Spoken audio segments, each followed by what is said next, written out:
Bilasizmi, psixologiya bilan shug'ullanishni boshlaganimdan keyin uyimdagilar, yaqinlarim meni jinni bo'lib qolibsan deb aytishgan. Atrofdagilar esa nima sani qilarga boshqa ishing yo'qmi? Psixologiya bilan shug'ullanib yuribsan deb aytishardi. Hattoki turmush o'rtog'im sen juda qattiq o'zgaryapsan.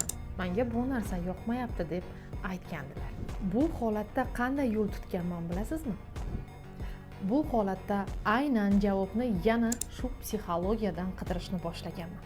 Va nima uchun bu holatlar yuzaga kelayotganini o'zimdan qidirganman. Va shu narsani tushunganmanki, bu mening ichki holatim.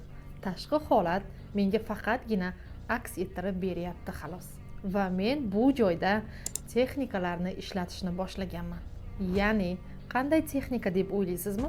Shu holatda men aks ettirish texnikasidan foydalanganman va chuqurroq ishlaganimdan keyin ularga, tashqi insonlarga nisbatan fikrimni o'zgartira boshlaganman. Fikrim o'zgargan sayin men nima uchun aynan ular menga bunday munosabatda ekanligini yoza boshlaganman va javoblarini transformatsiya qilib, ularni dunyo qarashini o'zimga nisbatan o'zgartira olganman. Psixologiyada siz ham ijobiy natijalar olishni xohlasangiz, unda 3 sonini yuboring. Men esa sizga tayyorlab qo'ygan maxsus videoimni yuborib qo'yaman.